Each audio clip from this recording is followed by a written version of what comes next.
नमस्कार विद्यार्थी मित्रांनो, साईकृष्ण एज्युकेशन केअर या यूट्यूब चॅनलवर आपलं सर्वांचं स्वागत आहे. आजच्या व्हिडिओमध्ये भूगोल या विषयामधील आपण काही महत्त्वाचे प्रश्न बघत आहोत. हे प्रश्न आपल्याला परीक्षेच्या दृष्टिकोनातून अतिशय महत्त्वाचे आहे.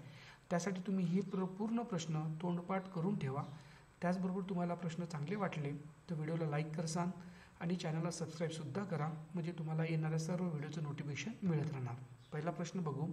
हसन हे अवकाश प्रक्षेपण केंद्र रिकामी जागा या राज्यात आहे. त्याचं उत्तर येते तामिळनाडू. म्हणजे बघा, आपल्याला विचारलेलं आहे अवकाश प्रक्षेपण केंद्र. मग यासाठी आपल्याला बघितलं तर सुरुवातीला इस्रोची स्थापना माहिती असणं गरजेचे आहे. इस्रोची स्थापना बघितलं तर 15 ऑगस्ट 1969 मध्ये इस्रोची स्थापना झाली. MPSCनी एक वेळा बघितलं तर इस्रोचा फुल फॉर्म सुद्धा परीक्षेमध्ये विचारण्यात आलेला आहे. त्यामुळे हे पण लक्षात ठेवणं गरजेचं आहे.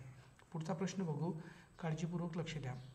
पुढचा प्रश्न आहे, क्षेत्रफळानुसार युरोप खंडाचा जगात कितवा क्रमांक लागतो? प्रश्न समजून घेऊ. युरोप खंडाचा जगात कितवा क्रमांक लागतो? त्याचं उत्तर येते बघितलं तर 6वा. युरोप खंड बघितलं तर आपला आशिया खंडाच्या उत्तरेस आहे.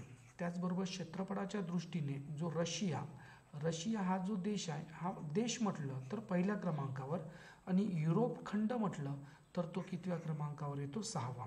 पहिल्या क्रमांकाचा कोणता खंड? तर आशिया. पुढचा प्रश्न बघू. पुढचा प्रश्न थोडासा महत्त्वाचा आहे परीक्षेच्या दृष्टिकोनातून.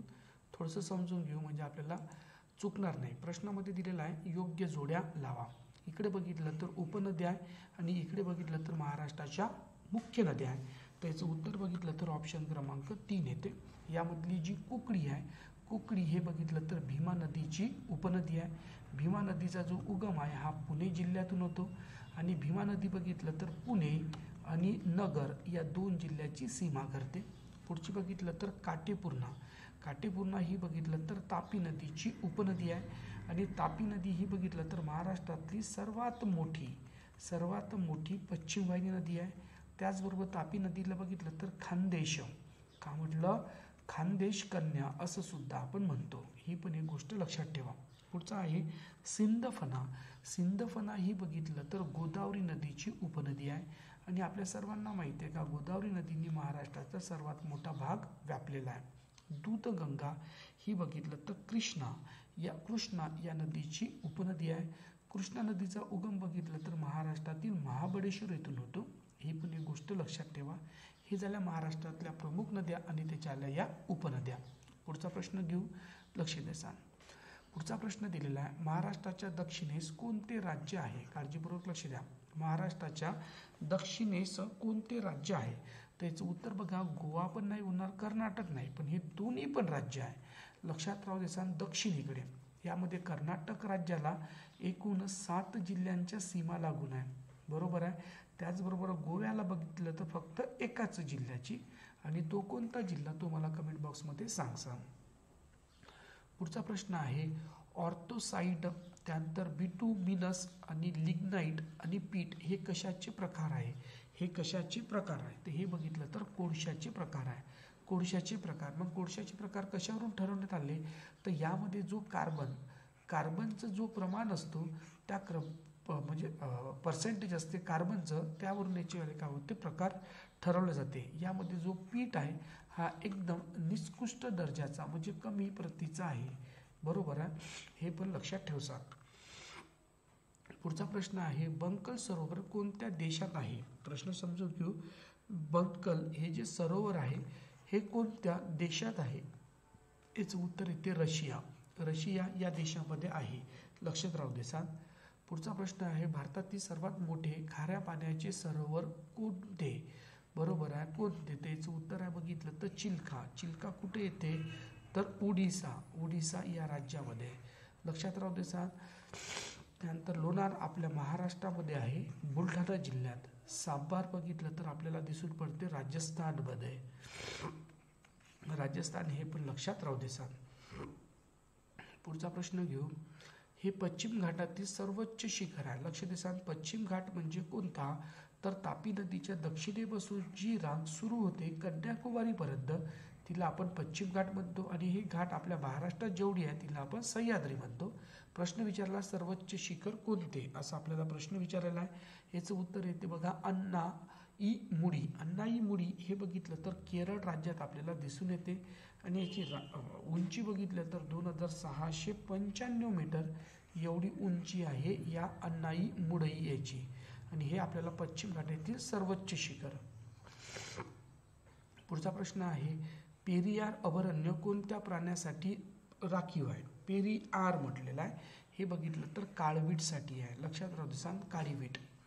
पुढचा प्रश्न आहे पुलिकत हे सरोवर रिकामी जागा येथे आहे. पुलिकत हे सरोवर कुठे आहे, तर हे बघितलं तर आंध्र प्रदेश राज्यात आहे. पहिले आपल्याला आंध्र प्रदेशाची आपल्याला सीमा लागून होती, आता ती बदलली. पुढचा प्रश्न आहे गेंडा या प्राण्यासाठी प्रसिद्ध राष्ट्रीय उद्यान काझीरंगा रिकामी जागा या राज्यात आहे. म्हणजे काझीरंगा राष्ट्रीय उद्यान कोणत्या राज्यात आहे, त्याचं उत्तर येते बघितलं तर आसाम. पुढचा प्रश्न घेऊ, काळजीपूर्वक लक्ष द्या. ज्या देशामधून विषुववृत्त जाते अशा देशांचा समूह कोणता. विषुववृत्त म्हटलं, विषुववृत्त म्हणजे काय, तर आपल्या पृथ्वीचे 2 समान भाग केली म्हणजे मधातली जी लाईन आहे तिला म्हणतो आपण विषुववृत्त. विषुववृत्त कोणत्या देशावरून जाते, त्याचं उत्तर येते ऑप्शन क्रमांक 3 कोलंबिया, केनिया आणि इंडोनेशिया. आफ्रिका खंडातले देश दिसून येतात, केनिया, त्यानंतर कंबोडिया, इंडोनेशिया. हे थोडंसं लक्षात राहू द्या. पुढचा प्रश्न आहे खालीलपैकी कोणते खनिज छत्तीसगड राज्यात नैसर्गिकरित्या आढळते. छत्तीसगड राज्यामध्ये नैसर्गिकरित्या कोणते आढळते, त्याचं उत्तर येते बघितलं तर कथिल. कथिल हे बघितलं तर आपल्याला नैसर्गिकरित्या आढळते कुठे, तर बघितलं तर छत्तीसगड. छत्तीसगड आपल्या महाराष्ट्राच्या पूर्वेकडे आहे आणि याला फक्त 2 जिल्ह्यांची सीमा लागून आहे. पुढचा प्रश्न आहे महाराष्ट्रातील पहिला कालवा कोणत्या नदीवर बांधण्यात आला. पहिला कालवा कोणत्या नदीवर बांधण्यात आला, त्याचं उत्तर आहे कृष्णा नदीवर. कृष्णा नदीवर महत्त्वाचा क्वेश्चन आहे. पुढचा प्रश्न आहे कोणत्या खंडाचा जास्तीत जास्त भाग वनाखाली आहे. खालीलपैकी कोणत्या खंडाचा जास्तीत जास्त भाग वनाखाली आहे, त्याचं उत्तर इथे बघितलं तर दक्षिण अमेरिका. लक्षात राहू दे, दक्षिण अमेरिकेमध्ये सर्वात जास्त आपल्या खंडामध्ये आपल्याला काय दिसते, वन दिसून येते. पुढचा प्रश्न आहे निर्मल टेकड्या कोणत्या जिल्ह्यात आहे. निर्मल या ज्या टेकड्या आहे या कोणत्या जिल्ह्यात आहे, त्याचं उत्तर येते नांदेड. कोणत्या जिल्ह्यात आहे तर नांदेड. लक्षात ठेवा, नांदेडमध्ये एकूण 16 तालुके आहे सर्वाधिक, आणि दुसऱ्या क्रमांकाचा जिल्हा म्हणजे दोन्ही पण यवतमाळ आणि नांदेड, एकूण 16 आहे. पुढचा आहे नर्मदा नदीने महाराष्ट्रातली किती लांबी व्यापलेली आहे. म्हणजे महाराष्ट्रात किती लांबीची आहे वर्धा नदी, हे बघितलं तर 455 किलोमीटर. ही वर्धा नदी बघितलं तर महाराष्ट्राच्या बाहेर मध्य प्रदेशातून उगम होते, हे एक लक्षात ठेवा. दुसरी गोष्ट बघितलं तर वर्धा नदीच्या खोऱ्यामध्ये आपल्याला कोळशाचे साठे आपल्याला अतिशय जास्त प्रमाणात दिसून येते. अमरावती जिल्ह्याला किती जिल्ह्याच्या सीमा स्पर्श करतात. अमरावती जिल्ह्याला किती जिल्ह्याच्या सीमा स्पर्श करतात असा आपल्याला प्रश्न विचारलेला आहे. याचं उत्तर येते एकूण 6 जिल्ह्याचा अमरावती जिल्हा आहे. त्याचबरोबर अमरावती प्रशासकीय विभाग आहे. अमरावती प्रशासकीय विभागामध्ये एकूण 5 जिल्ह्याचा समावेश होतो. बरोबर आहे. अमरावती जिल्हा कोणत्या प्रादेशिक विभागात येतो तर विदर्भमध्ये, ही पण गोष्ट लक्षात ठेवा. अमरावती जिल्ह्याचे जे नाव आहे MH6 हे बदलून काय ठेवण्यात आले. पहिले MH6 होतं, आता काय आहे तर याला म्हणते ईस्टर्न 46. लक्षात राहू द्या अमरावती.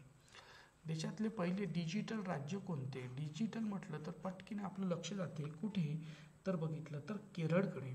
कोणता केरळ, कारण केरळ हा साक्षरतामध्ये पहिला क्रमांकाचा राज्य आहे, तर डेफिनेटली तिथं काय असणार डिजिटल राज्य असणारच आहे. ओके, आता आपण बघितलं मुलांनो हे पण किती 20 प्रश्न बघितले. पुढच्या लेक्चरमध्ये आणखी आपण 20 प्रश्न घेऊ. ओके, चला, thank you very much, take care.